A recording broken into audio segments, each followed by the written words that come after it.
നമസ്കാരം മക്കളെ.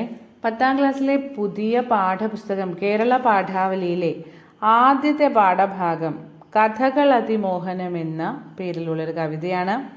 ഇത് മലയാള ഭാഷയുടെ പിതാവായ എഴുത്തച്ഛൻ്റെ ശ്രീ മഹാഭാരതം കിളിപ്പാട്ടിലെ ദ്രോണപർവ്വത്തിൽ നിന്നെടുത്ത കുറച്ച് വരികളാണ്. അവ ഞാനൊന്ന് ചൊല്ലിക്കേൾപ്പിക്കാം. പഞ്ചവർണ്ണ കിളിപ്പെൺകിടാവേ, തെളിഞ്ഞിൻ ചെവി രണ്ടും കുളിർക്കെ പറക നീ. നെഞ്ചം തെളിഞ്ഞു കുറുക്കി കൊഴുത്ത പാൽ പഞ്ചതാരപ്പൊടി കൂട്ടിക്കുഴമ്പാക്കി. നല്ല കദളിപ്പഴങ്ങൾ തിരഞ്ഞു ഞാൻ മെല്ലെ തിരുമ്മിയുടച്ചു തേനും വീഴ്ത്തി. വെല്ലവും ശർക്കരയും പൊടിച്ചിട്ടതിൽ വെള്ളിത്തളികയിൽ മേളിച്ചു വെവ്വേറെ. വെച്ചിരിക്കുന്നതെടുത്തു ഭുജിച്ചാലും ഇച്ഛയാകുന്നത് ദാഹമുണ്ടെങ്കിലോ. നീലക്കരിമ്പിൻ്റെ ചാറും ഇളനീരും പാലും മധുരവും കുടിച്ചാലുമാവോളം. ഭീഷ്മസമാനൻ അരിനിവഹത്തിനു ഭീഷ്മർ ശരശയനത്തിന്മേൽ വീണാറേ.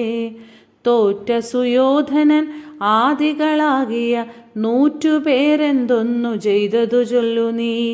ചൊല്ലുവാനാവതില്ലെങ്കിലും ഒട്ടൊട്ടു ചൊല്ലുന്നതുണ്ടു കനക്കെ ചുരുക്കി ഞാൻ. വൻപനാം കർണനോടാശു സുയോധനൻ അൻപോടു സേനാപതിയാക നീ എന്നാൻ. കർണനും മന്ദസ്മിതം ചെയ്തു ചൊല്ലിനാൻ, കർണസുഖം ഞാൻ പറകയില്ലാരോടും. ദ്രോണരാമാചാര്യൻ താനിരിക്കെ എന്ത് മാനിച്ചു മറ്റുള്ളോർ നിർത്തുന്നിതു പട. മന്നവ കേൾക്ക ഭരദ്വാജനന്ദനൻ ഇന്നുള്ള യോദ്ധാക്കളിൽ പ്രബലാധിപൻ. പിന്നെ ഞാൻ പക്ഷേ ഭരിക്കുന്നതുമുണ്ടു മന്നവ സങ്കടമുണ്ടാകയില്ലേതും.